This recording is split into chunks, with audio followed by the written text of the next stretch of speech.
And I can too. I was there when they were in their heyday. Now my name is William F. Bonney, and I'm from Morrisville. Now I'm not to be confused with that hooligan from the Western Territories named Billy the Kid, William H. Bonney. Not to be confused.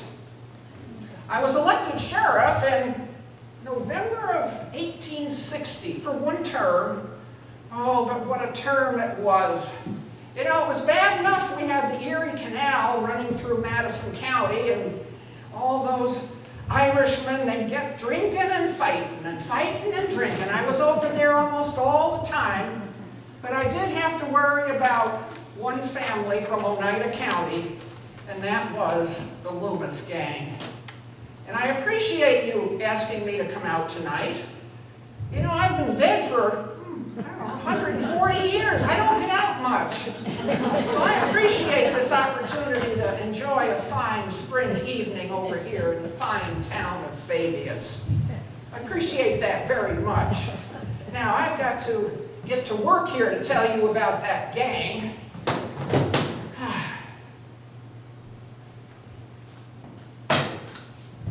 All right. So if I was to tell you that this family was involved in, robbery and arson and counterfeiting and murder, well, you might think I was talking about an organized crime family from one of the big cities like Syracuse or Binghamton. Well, actually, I'm talking about a crime family from the mid-1800s. We're going to talk about the Loomis gang. Now, I want to introduce you to the gang members. We do have some pictures, portraits of these people, criminals they were. Well, there's, the oldest daughter was Maria Cornelia, known as Cornelia, and her dates are there. Now, look at that young lady. These people were not riffraff. They were educated. Look at how her hair is so finely set. And she wears some jewelry. She has a lovely outfit on. But you know, she was a wonderful horsewoman. She could ride with the boys. And she did. George Washington Loomis Jr., known as Wash, I think he was the smartest of all those children. Studied law over there in Hamilton. I think it was Judge Eldridge he studied with. You know, he never took the bar exam, but he knew just enough law to keep that family out of jail. Grove Loomis. He was the horseman. He knew horses, which was very good for the Loomis family, that he knew horses so well. Theodore Wheeler Loomis, he was known as Wheeler. Some of them went by their middle names, Cornelia and Wash, Wheeler. Well, Wheeler spent most of his life up in Canada. You see, we had warrants out for his arrest down here in Madison County. So he felt it was a little bit better for him to hang out up in Canada, where he raised a family. He had 10 children. In fact, we have a picture of his family. There he is with his 10 children, one dog, and his wife Adelaide. Look, judging from Adelaide's face, I would say she had a rather rough life up there. Amos Plum, known as Plum Loomis, dapper young gentleman, isn't he? Nice top hat, well-dressed. Hiram Denio, known as Denio. Now, Hiram Denio, if you knew him at all, you might say he wasn't quite right. Just saying, he wasn't, just a little bit off. And I think he was about the youngest of the boys. Oh, and then of course there is the matriarch of this family. None other than Rhoda Loomis herself. A mother to remember. She taught the children well. When they were young, She would send them out on an errand, and she would tell them, don't come back unless you've stolen something. Could be just a pocket knife, whatever. She taught them well. There's Rhoda Loomis. Lived a long life, 1793 to 1887. She was about 94 when she passed away. So there they are, the gang itself. Now, there were other members of this family, but some of the girls, they married and moved to Utica, or they moved to New York City. They did not stay around and become involved in the family. Oh, there was one, the oldest boy in the family. His name was William. They call him Bill. He lived over in the Durhamville area, right on the Erie Canal. Now, this was really convenient for the family, because when they would acquire some goods, by whatever means, they wanted to ship them to Albany or Rochester, Buffalo. They would send them up to Bill, up around Durhamville, and he would put them right on a packet boat, and off that stuff would go, Albany or westward. Bill was very, very handy for the Loomis gang. Well, the start of the Loomis gang, it's amazing. You know, 1620, the Pilgrims arrived at Plymouth Rock. Well, it was only 18 years later that the first Loomises arrived in America and landed in Connecticut. Their house in Windsor, Connecticut, was actually the original salt box, was where the original Loomises lived there in Windsor. And that building is still there today. There's the salt box. And it's located on the campus of the Loomis Chaffee School. Now, the Loomis School originally was formed for people named Loomis to attend. It was for the Loomises, and then it combined with the girls' school, the Chaffee School, and became the Loomis Chaffee School. So there it's used as the administration building. And I'll tell you that it's appropriate that it's on an educational campus, on a school campus. The Loomises were well educated. You know, the whole family was aristocratic, well-to-do, pillars of society. They were lawyers, doctors, educators, scientists. It was just this one line that we're following tonight that turned out to be the black sheep of that family. Well, anyway, the first Loomis was Joseph Loomis, who had married Mary White over in Braintree, England. Mary and Joseph. Okay, that's an easy combination to remember, Mary and Joseph. Now, they had 8 children, and they're numbered. And in the genealogy of this family, genealogy is done by numbers, otherwise you wouldn't know. Like, for instance, there's 23 George Washington Loomises in the family genealogy. And by the way, the family genealogy was written in 1909 and has 23,000 names in it. The Loomis family in America. Well, these are the children of Mary and Joseph. And we're following the line of number 5, Deacon John. And Deacon John is buried over in Windsor, Connecticut, and there's his headstone. And if you look at it, there it says, I don't know if you can see it, but it says Deacon, D-E-C-O-N, old spelling. And John, Deacon John Loomis, L-O-M-A-S. So if you're doing that genealogical research and you think you're a Loomis, well, you might want to check on Loomis or Loomises or variations in spelling. And this is the oldest Loomis headstone still in existence in America. And the date on it is, I think it's 1688. Well, okay, so we got Deacon John, and Deacon John had a son, and there's the genealogical number. He had a son, Sergeant Daniel. He had a son, Daniel. He had a son, Daniel. Oh yeah, he had a son, Lieutenant Daniel. Lieutenant Daniel was in the American Revolution.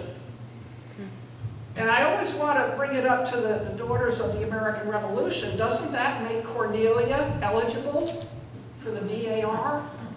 I always wanted to bring that up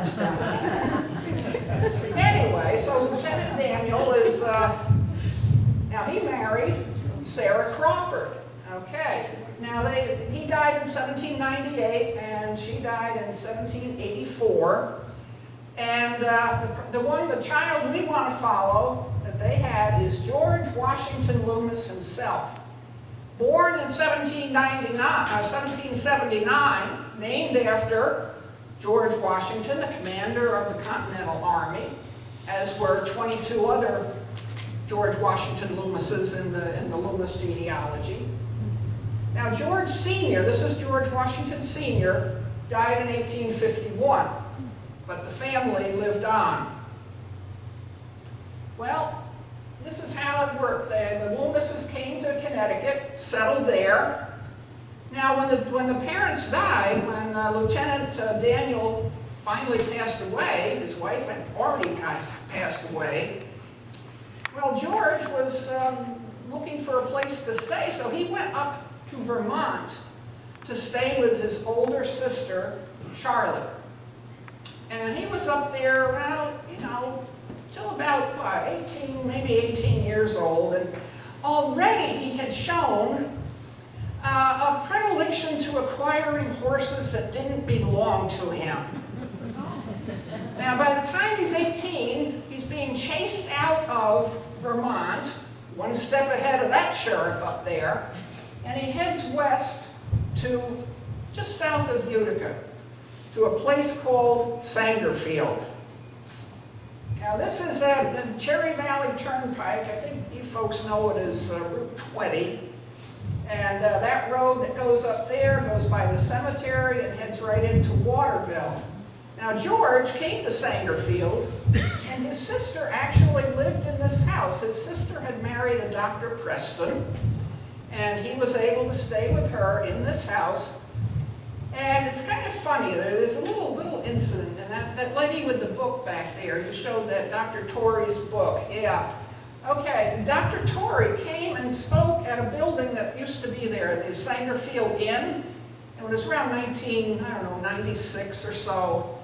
And he spoke and talked and did a book signing and the whole, thing, talked all about the Loomises. Now remember, the Loomises are buried across the street. Well, about 3 o'clock in the morning, the Sangerfield Inn burned down. And you have to wonder, were those Loomises upset with Dr. Torrey and they took it out on the Sangerfield Inn? So it is no longer there. Well, this is where George rode into Sangerfield. He had about $2,500 in a saddlebag, so he was pretty well off. He had done well with the horse business. And eventually he met a young lady named Rhoda Millette. And the way he met her is kind of interesting. George was with the local constable. He was like a deputy, and they went to Rhoda's father's house. Now, Mr. Millette ran a tavern, and he wasn't always expedient about getting licenses to serve liquors and whatnot, and paying his taxes. So the constable, went to his house, knocked on the door, and they came in and told Mr. Millette what was going on. Well, Rhoda saw what was going on, and she just got so upset, she took umbrage to this whole thing. She grabbed a coal scuttle and started swinging it. She took a swing at the constable, and while George was there, she took a swing at him too. And George saw what she was doing to defend her father, and it was like love at first sight. He knew that was the woman he wanted to marry. Well, it was a few years after that. George, he went into the militia. He, established a house. In fact, right here is that Cherry Valley Turnpike. And if you look where that star is, there's a road called Mason Road over there, town of Sangerfield. And he built a house right on that Mason Road. Now I'll show you, it keeps going on, and Village of Madison, Bouteville, on over here, and there's Morrisville. And I put that on there because that's where I live. Village of Morrisville. Now this is what he built. He had that, remember, he had that money in his saddlebag, so he was going to build a nice house. And indeed it was. Two-story, a fence around, barns along. Now this is Mason Road, what it looked like, probably looked like back then. And there's a summer kitchen out back. Now while the house was being built, he lived in this little cabin up on the side of the hill. Well, you know what? If you go over there today, what do you see? Nothing. There is nothing there, and I'll tell you as we go along why there is nothing there. But for a long time, some of the buildings existed. This was one of the, I'm told it was a sheep barn. I think he hid horses in it, but a sheep barn that lasted until about 1910, and then that was gone. And all that's left of that, if you go over there today, is a foundation that's filled in with saplings and a lot of junk. But you can see in the background, you can see all the way up and down that valley, the view is absolutely stunning from there. This road is a newer road. In fact, it's called Loomis Road. How appropriate. 9 Mile Swamp is this area right along in here, and it goes from Route 20 right on down to Hubbardsville. And as you can see, if they built a house up there on that elevation, they could see right across. There's a road over there, there's a railroad. They could see in just about every direction. So let's talk about the crimes of the Loomises, something that I am intimately acquainted with. They were involved in stealing. Remember I told you that Rhoda would tell them, don't come back unless you've stolen something. Well, all their lives they were involved in stealing, especially horses. What else? Oh, counterfeit money. Now they didn't print that money. That money was printed over in Albany, and it was probably came by way of packet boat. Probably got offloaded right by Bill's house. The Loomises would go up and grab it and spread it all around central New York. So they made a lot of money spreading counterfeit money. Murder, they're alleged to have been involved in those serious offenses. Arson, well, we know that they would burn your barn just like that. And general corruption, bribing judges, paying off witnesses, just general corruption.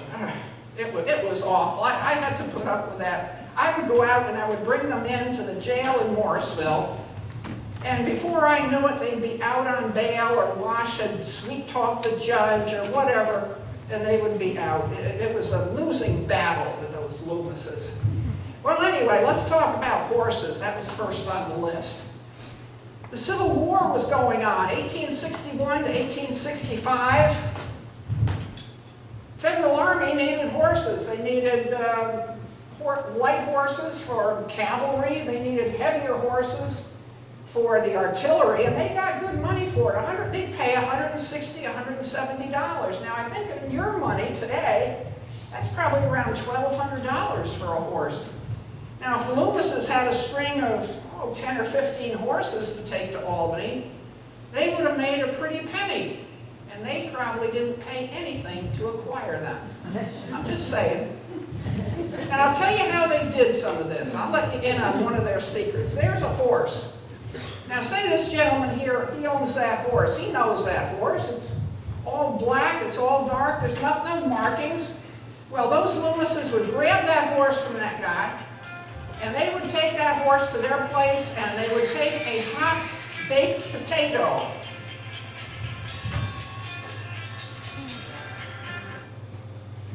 They would take a hot baked potato and put it on that horse's forehead, and it would bleach the hair, the horse hair.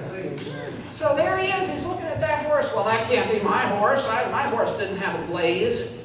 And there they go, off with his horse. He doesn't. Yeah, when he sold him back to me, he went right back his own stall. Well, that was a good stall. You were better to go anywhere else. And you bought it back from him. He bought that horse back from the Loomises. I'm telling you. What are we going to do with you? Well, anyway, people were getting pretty upset, probably him. And they started this anti-horse thievery society. Now that fellow's name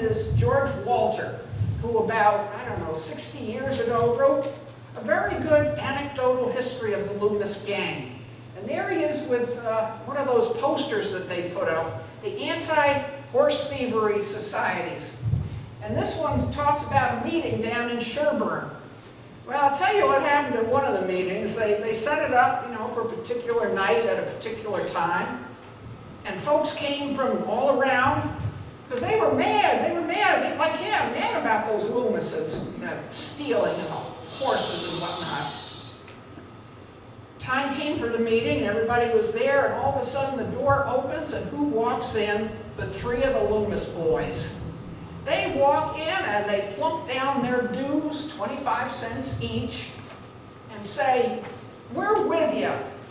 Everybody took off. That was the end of that organization. Couldn't handle it. Well, anyway, let's say so that was like the story of the horses. I mean, they would paint them with stove black. They would do anything they could to disguise them and fool these poor farmers. Well, anyway, now here's another thing that was going on with the Loomises. They were stealing things. Cornelia, yeah, that daughter of theirs. Okay, this is the Columbus Hotel down in Shenango County. Nice place, nice horses. Well, this is what it looks like today. Back here is a dance hall. Now, a lot of the villages had hotels, and they would have dance halls, and on Saturday night, they'd have a fine dance, and they'd call in a fiddler, and they'd have, you know, some refreshments, and this particular dance hall, if you go in it, on one of the walls is a hand-painted mural that says "Union Forever." On the other end of the dance hall, it says Blackman Hall. Well, when the dances were going on, Cornelia, she'd attend a dance. She'd go, but she'd want to leave a little bit early. You know, maybe it was in October, November, the chill was in the air. She'd leave a little early and go into the cloakroom. And there, hanging on the hooks, were muffs, fur muffs, sheared beaver, a lot of nice fur muffs. And she'd grab the best of them, maybe 4 of them. She'd take 4, and she'd pull them up her pant leg, right up her leg, 2 on a side. And she was wearing a big skirt, so nobody knew. And she would walk out of there, and nobody knew that she had 4 muffs gone. Well, eventually she got caught, and that was the end of that little escapade, but she did pretty well. There was a very high resale value on those muffs, so they did well on that. Oh, there's that counterfeit money. Now, if everybody took $1 out of their pocket tonight, they'd all look the same. You wouldn't be able to hardly tell them apart. Well, back in my day, we had money that was printed by individual banks. There was script printed by local stores. You know, you couldn't tell. This one is from Rondout in Ulster County, and there's South Royalton, and just all over. So who's to know what's counterfeit and what's not? They all look real to me. And as I said, they were printed in Albany. Loomis has brought them to central New York and passed them all around. Well, then there's the instance of murder. Let me tell you one story of the murder of Phoebe Crandall. Henry and Phoebe lived in Leonardsville, down in Madison County, towards Brookfield. And they were a very admired couple. Henry was a farmer.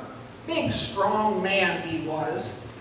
Phoebe was a little shorter. She was about, as I recall, I met her once, she was maybe about 5'1", and very slight, but very polite and very good-natured. She was loved by everyone.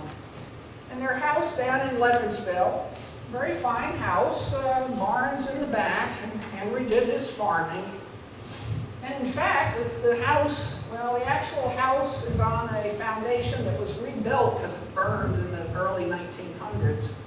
In the back, there's the barn.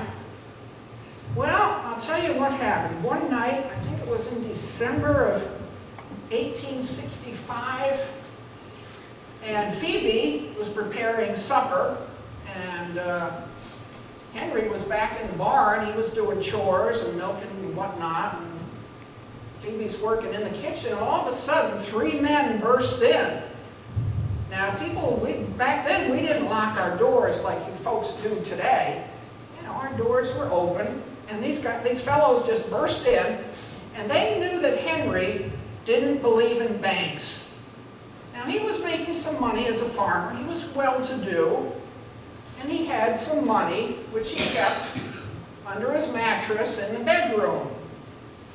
And these fellas knew that Henry had money and didn't believe in banks, so they came in and they demanded, "We want the money from Phoebe. She's there in the kitchen making supper." Well, she reached over into her cookie jar and offered them some coins from the cookie jar. And they said, "No, we want the money." Well, about that time, Henry came back from doing chores, and he walked in the kitchen and saw what was going on. And the men again repeated to Henry, "We want the money." And a melee broke out. Henry wasn't going to put up with any of that. He took on the 3 of them, and it got pretty wild, and he finally said, "Okay, all right, I'll go get the money. I'll go get the money in the bedroom." Well, he went in the back bedroom. He didn't get the money. He came out with what he called his headache stick, probably a 2x4, and started swinging. Now, one of these intruders had a gun. In the melee, the gun went off, and Phoebe fell to the floor, dead. The melee continued. Another shot rang out, and Henry was shot in the cheek. He was wounded. He was bleeding all over. By that time, the intruders felt they're not going to get any money from this house. They were going to go. They saw that Phoebe had been at least mortally wounded. They left. Now Henry, he's bleeding and weak, and he sees that Phoebe is on the floor. He wants to go to his brother's house. He lives nearby, so he crawls. He crawls to his brother's house and knocks on the door. His brother comes to the door and looks at him. He doesn't even recognize him. Henry is in such bad condition. Henry did recover. He did recover. Phoebe passed away from that mortal wound. Nobody ever served a day in jail for the murder of Phoebe Crandall. About 15 years later, there was a fellow named Isaiah Belfield, and locals were pretty sure that he was involved with that murder. So they put him on trial, and Henry came in. Now Henry's 15 years older. Because of the wound, he's blind in one eye, and he can't see very well out of the other. He could not identify Isaiah Belfield as one of the intruders. He couldn't identify him, so Isaiah Belfield was not convicted, did not serve a day in jail for the murder of Phoebe Crandall. No one did, and it was such a shame. In fact, it was such news, it was in the New York Times. It was written up.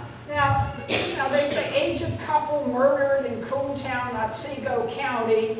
There's a few little mistakes, but they never let facts get in the way of a good story. They got most of it, and it wasn't on Thanksgiving Day, it was in December, but just a few little details they got wrong. But it was quite a thing to have this murder in the New York Times. Well, anyway, let's talk a little bit about arson. And they would burn barns, but if you were a friend of the Loomises, and they did have friends, it had to be kind of reciprocal. If you helped them, they would help you.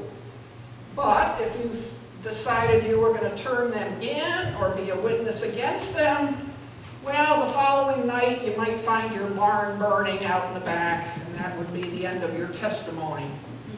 But one of the most audacious acts of arson took place right in Morrisville. Now, I got to give you a little bit of background. In Morrisville, in 1817, Morrisville became the county seat. So this was our county courthouse right there. And it built in 1817. It really wasn't very well built. So we decided in Morrisville that the county needed a new courthouse. just a wonderful piece of architecture. Everyone was so proud of it. And then in 1864, in October, at 2:30 a.m., on the 11th of October, cries rang out, fire, burning of the courthouse. Well, it seems that there were some indictments against the Loomis boys coming up. And, gee, it was the next day that they were going to have to appear in court at the courthouse, and then that night the courthouse burns. Well, the cries of fire rang up and down the streets of Morrisville, and you can see that the little engine house across the street, they were rushing over there. The flames are coming out of the windows. The flames are up in the cupola. Everybody brought their buckets, their pails, and they formed a bucket brigade. That was always the first line of defense in a fire. Everybody had their buckets. And they were dipping the fountains. You know, we had 3 fountains at that time, and eventually 4. And they were for fire protection. So the men would get in line, and they would dip, and they would pass it along and throw it on the fire. Well, the fire was so far along, it really didn't help that they were throwing it down here and the fire's up there. But you know, in Morrisville, they still have one of those leather buckets that was probably used to try to put that fire out. Now, across the street was that little engine house, and not a very big building, but there was a bell up at the top. The bell was ringing, and men were coming out. And you know, if you go to Morrisville today, that little engine house is still there. The men came out with the pumper. Now, a lot of folks think that horses pulled these pumpers. Well, this one was pulled by men. It was set up, they would pull it over to the fountain, they would put one end of the hose in the fountain, and then they would start pumping with those brakes.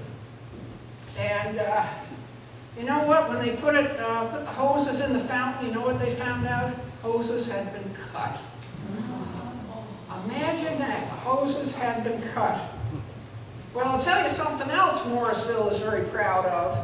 That pumper right there, they still have it.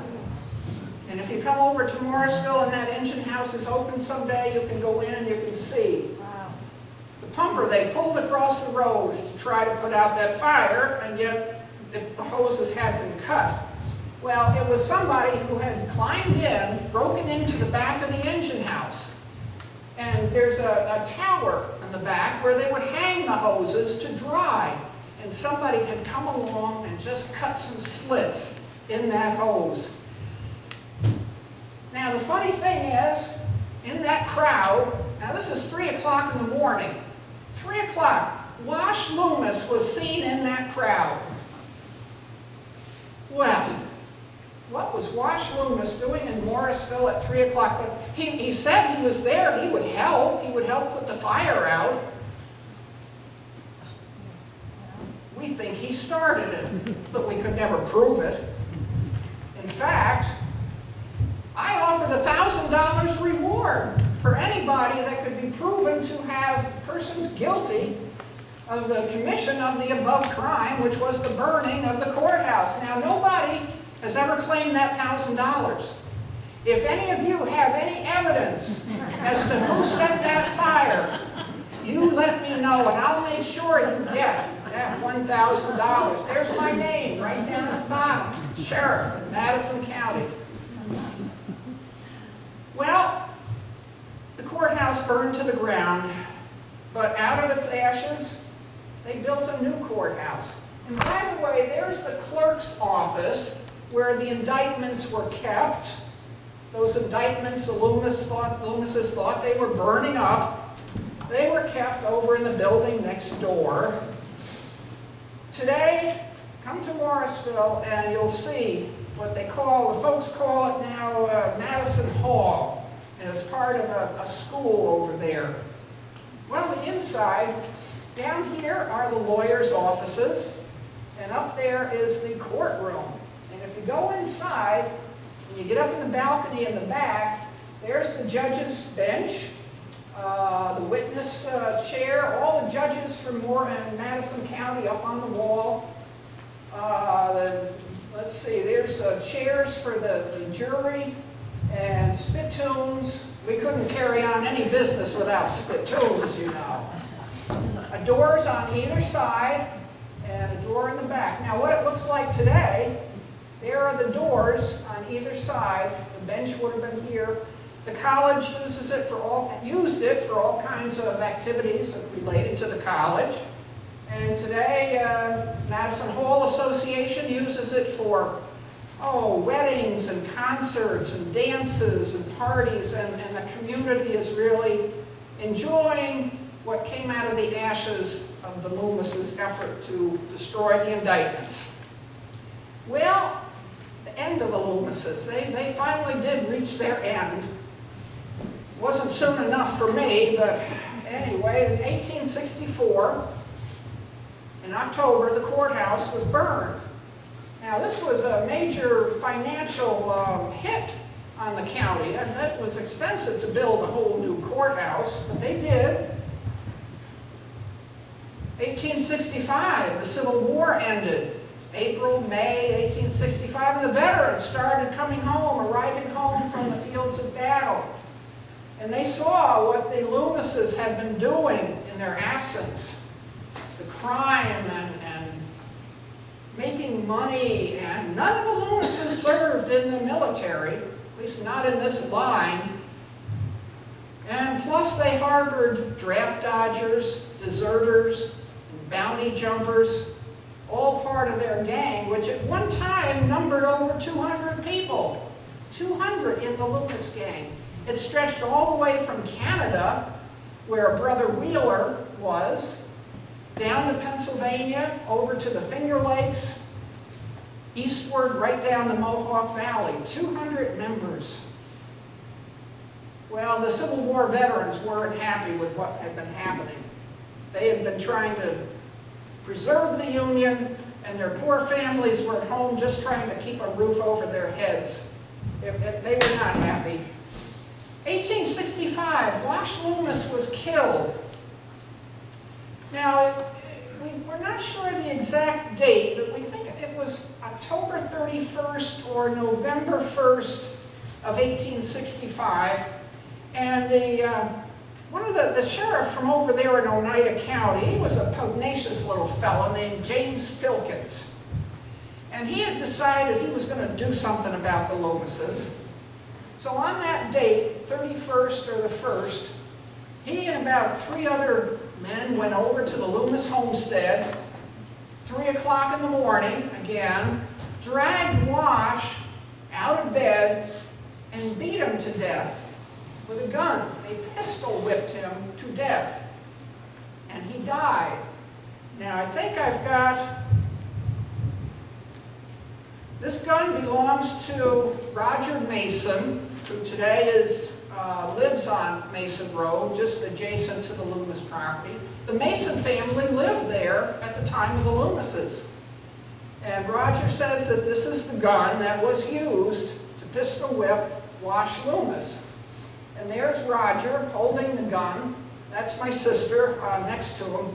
He offered to let her hold the gun, and she politely said, "No, thank you." So let's see, so Wash, remember I said Wash was probably the smartest of the family. He was the brains behind the gang. So when he was killed, things got difficult for the Loomises.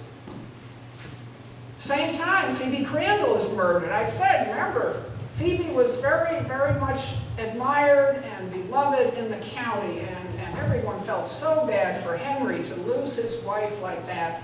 Poor little Phoebe, and it just left a bad taste in everyone's mouth. Finally, in 1866, the homestead was burned. Remember I showed you that empty lot?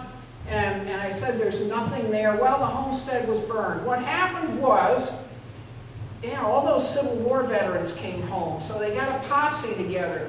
I think it must have been, 175 men on horseback, went over to that Mason Road house, and they set it on fire. Now, Rhoda and I think Cordelia and one of the boys were there, and they were just left sitting along the road. And whatever they had on their backs is basically all they could get out of that house. It burned to the ground. But you know, there were a couple things saved out of that fire. Let me show you. There's a coverlet. Now, that young lady right there, her name is Roseanne Loomis Gay, and she is a granddaughter of Wheeler, who lived up in Canada. She's a granddaughter, and she has a coverlet. And down in the corner, okay, it says Rhoda Loomis, 1834, B. French. Now, Bartlett French was a traveling weaver from Waterville. And what they would do back then, the traveling weavers would go from house to house. They would have these coverlets made back in their factory at the weaving place. And they would just have this part to finish. So if Rhoda Loomis ordered a coverlet, they would go back to where these were made and they would fill that in with her information. This was saved. Now there was something else that was saved. A sampler.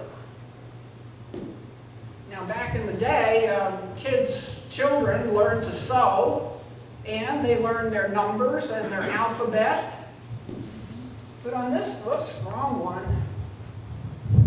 On this one, if you look down at the bottom, it says, Rhoda Millette is my name, and with my needle wrought the same, September 24th, 1811. Now that's before she even met George Washington Loomis. She was still a teenager in 1811.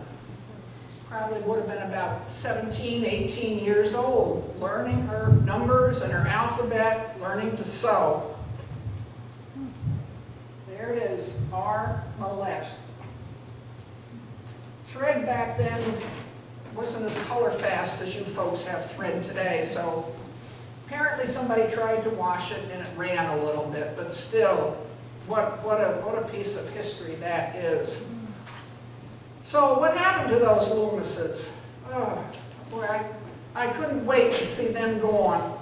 But anyway, most of them are buried right over in the Sangerfield Cemetery. And funny, most of them died of old age. In fact, Rhoda was 94 when she passed away. You'd think a family so involved with crime and violence and criminal activity, you'd think they would be more likely to die from meeting up with the sheriff. But no, they died of old age, except Wash, who was so brutally killed. If you go and look for their headstones, you probably won't find them. They had to be removed. It seems that people would go over there with their little chisel and their little hammers, and they would chip off souvenirs from the Loomis headstones. So the headstones were removed from the cemetery. One headstone remains. The last of the Loomis gang died in 1911, and that was Theodore Wheeler Loomis, and the one that was up in Canada. And his son William put a nice red granite headstone in the cemetery. Of course, it's leaning a little bit, but Wheeler was a little off anyway. Oh, and that Sheriff Filkins, well, he was put on trial for killing Wash Loomis. He pistol whipped him, and he was put on trial. And he was acquitted. One of his lawyers was a fellow named Roscoe Compling, who was from the Utica area and later became a United States Senator from the state of New York. So he had a high-powered lawyer, and Filkins did not serve any time in jail. He passed away in 1893, and he's buried in North Brookfield, and he's facing west, so he can keep an eye on the Loomis gang. And that, ladies and gentlemen, is my story of the Loomis gang. As I knew them, talked to them, interacted with them, chased them. I chase them still. I doubt if I'll ever catch them. But that's my story. I thank you very much.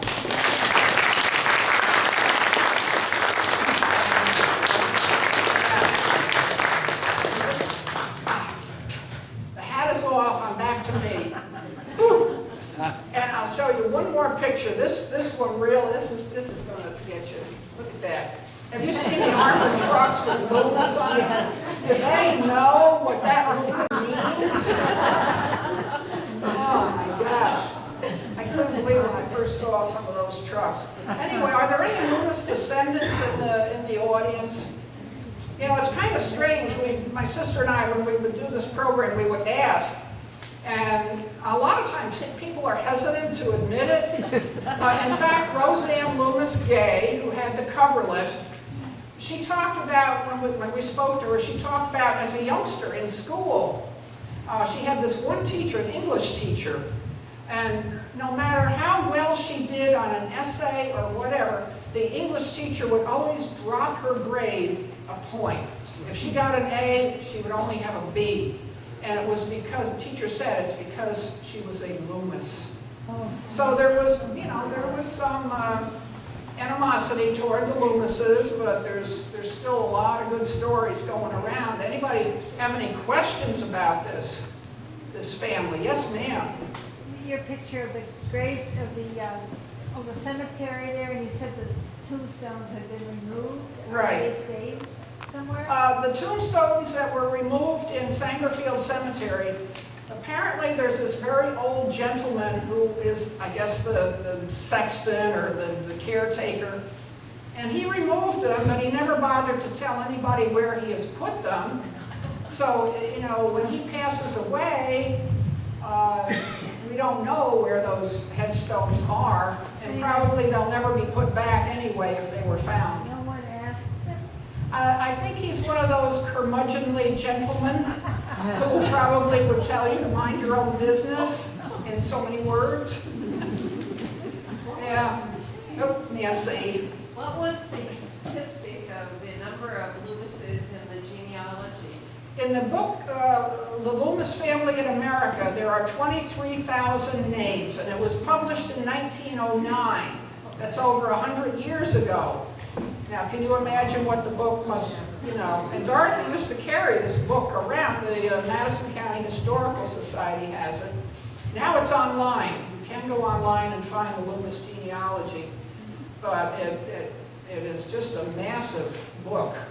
And the name Loomis is so common. You go to any cemetery around anywhere, and you just do a scan, and you're probably going to find a Loomis.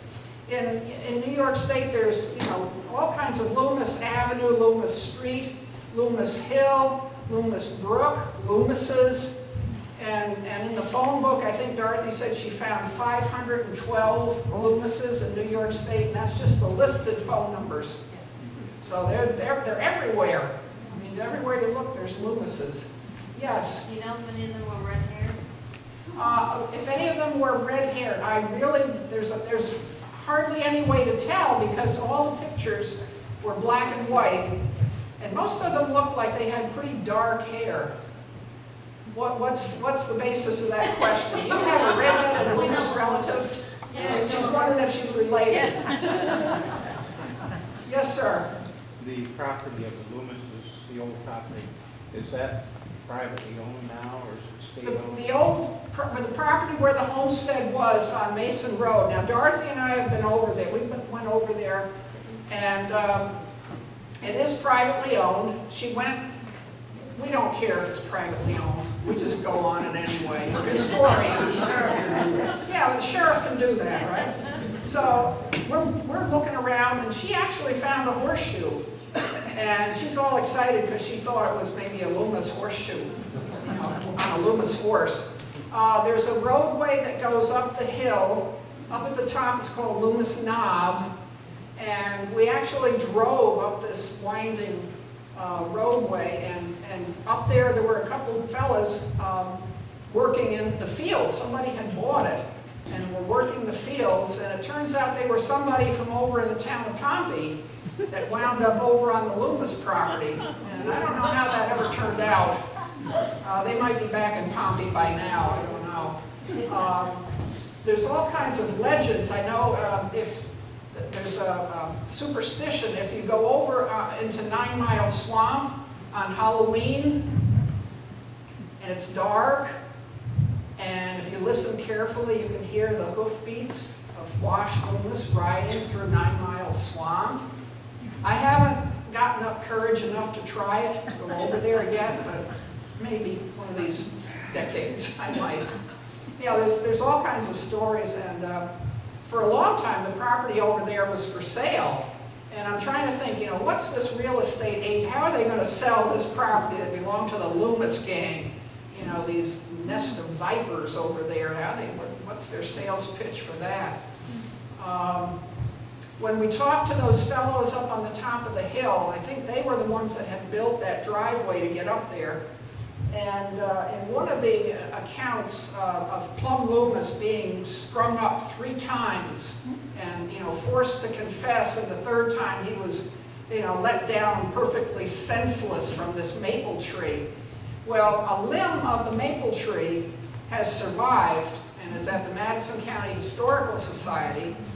It used to be on the back of the bar at the Waterville Saloon, but now it's in the Historical Society.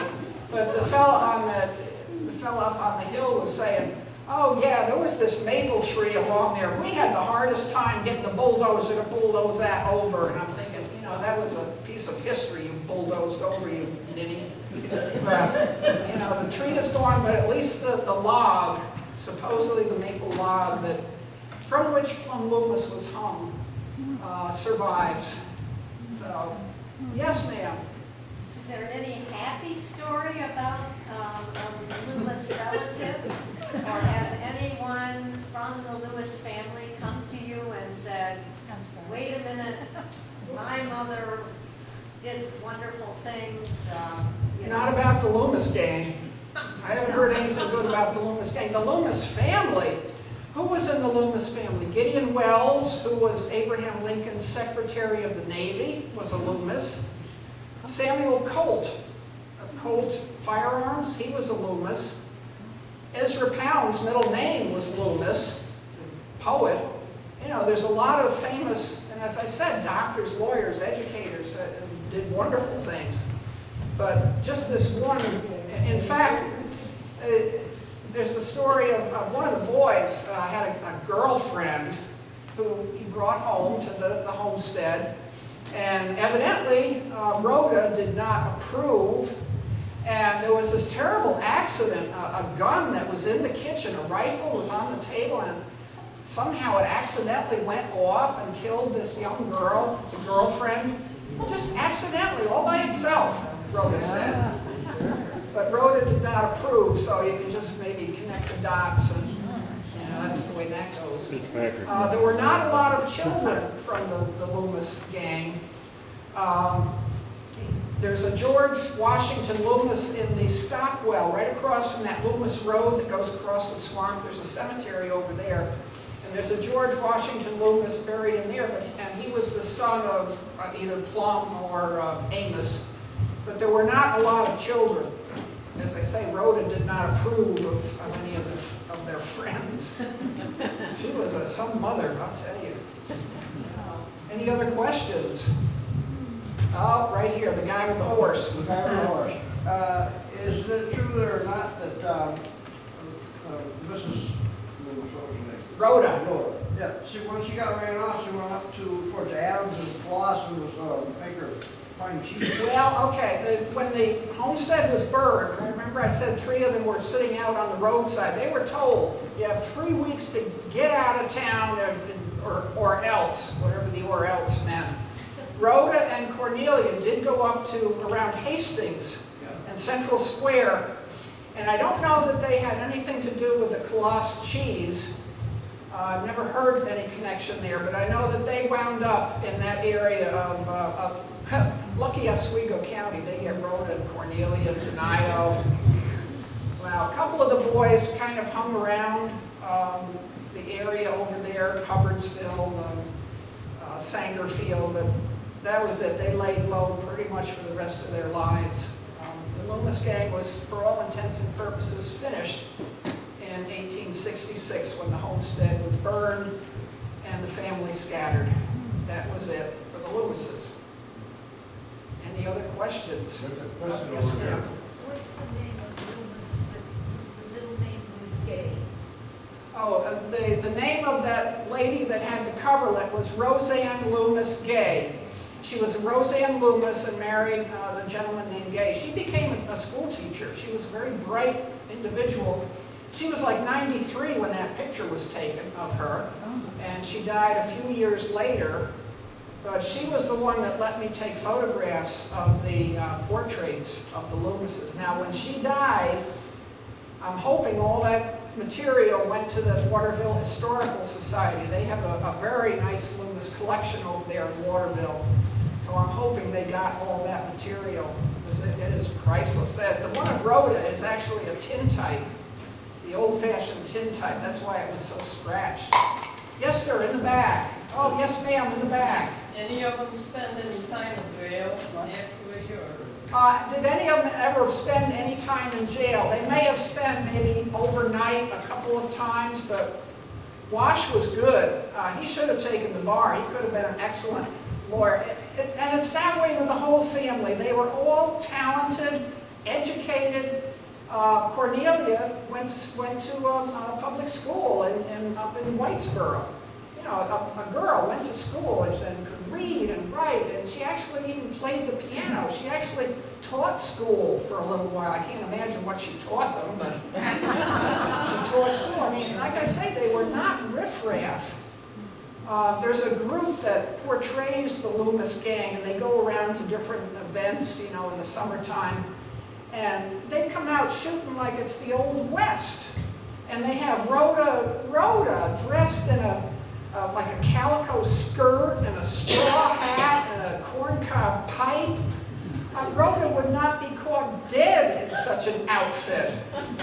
That's the misunderstanding that so many people have about, as bad as they were, if they had put all their energy and education and smarts into something positive, you know, they could have done wonders. And instead they chose a different path, unfortunately. Yes, sir. Where's the Waterville Historical Society located? The Waterville Historical Society, when you're on Route 20 and you turn to go to Waterville, just as you get into town and you start to curve, there's a church. And I believe that's where they have the Historical Society. There's a website. If you go on a website, you can see the hours and all that kind of thing.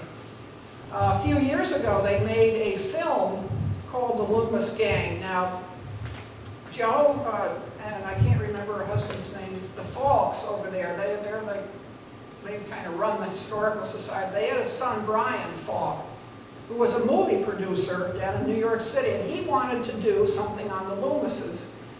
So he came back to central New York and he interviewed people about the Loomis gang, and he realized that it wasn't as important that he tell the story of the Loomis gang. It was to tell the story of the people who tell the story of the Loomis gang. So he interviewed folks who talk about the Loomises, including my sister. My sister Dorothy is one of the talking heads. She was interviewed right in Madison Hall about the Loomises. You know, there's folks like us, I guess like me, who's going to keep it going for as long as I can, telling that story. As I said, you can't make up fiction this good. And this is right in central New York. And when they invite me to the elementary schools, when they have time, I go in and I do this program, and I do Sheriff Bonnie, and sometimes Dorothy is able to come with me, and she portrays Rhoda. And she was supposed to come tonight, but she had a little accident this afternoon, so she's a little under the weather.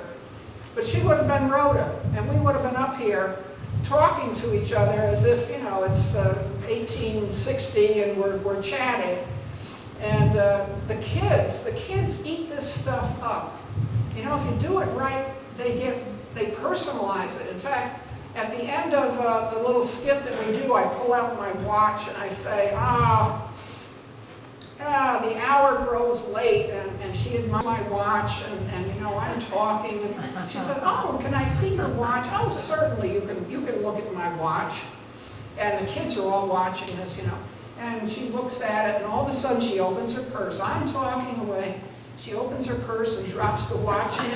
And she kind of sneakily turns, and the kids start yelling, "Sheriff Bonnie, she's got your watch! She's got your watch!" It's amazing. These kids, fourth graders can, you know, immerse themselves in history. It's just a wonderful thing to watch. And we just get a kick out of that. I thought one little kid was going to grab her. But, you know, that's the way they should know history, is from the people who lived it. And then in Morrisville, they take the kids, about a day later, they take them to that engine house. And they get to see the engine house and the pumper. And they see Madison Hall, and that's the building that was built when the courthouse was burned. Yeah, Sheriff Bonnie told us about that. And they look out the door, and there's that building. And then they actually get to move the brakes on the pumper. And then we take them to the bell. There's a rope, and they get to ring the bell in the engine house. These kids don't forget that stuff. That's history that's grabbed them right then and there. They're grabbed. And we enjoy doing it too. Grab those kids. Yes, sir. Are there any historical markers on the homestead or by 9 Mile Creek? No, if you go over there looking for it, it's just near where the gas line goes through Mason Road. There's, you know, the orange and white markers. It's just to the south of that, in that Mason Road. There's really nothing there. There's a road that goes up the hill. But other than that, there's no way to know. You can see the foundation of that barn that's across the street. When I went over with my sister, I thought, whoa, I'm going to jump in there and see what, you know, there's Loomis stuff in there. There was junk and garbage and critters. So out I went, fast as I could. But I got some pictures anyway. That's what I went for. Any other questions?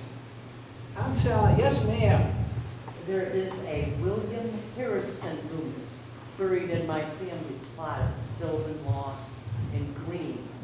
And my research tells me his father's name was Uriah, and his mother's name was Emma Harrison, would be her maiden name. Uh-huh. We're by marriage. Okay. All right, my grandmother's brother was married to a Cora Agnes Brown, and his name was Gary Doxey. When he passed, she married this William Harrison Loomis. And there seems to be in any research that there's some connection between the Harrison and the Loomis name. They all took care, you know, when I look at the census and things like that, and I really haven't been able to figure it out. Well, there's a little history mystery.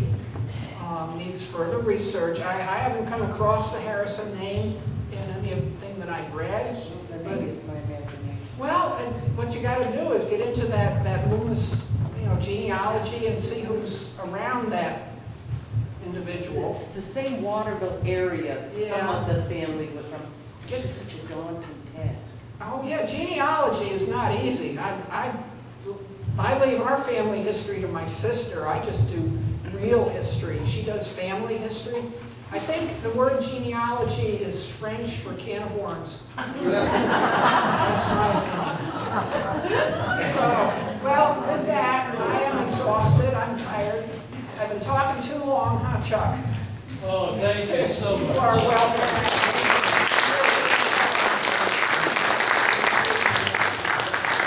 Folks, we have some really great refreshments that should be appearing here momentarily. So hang around, talk to your friends, enjoy these great refreshments. Oh,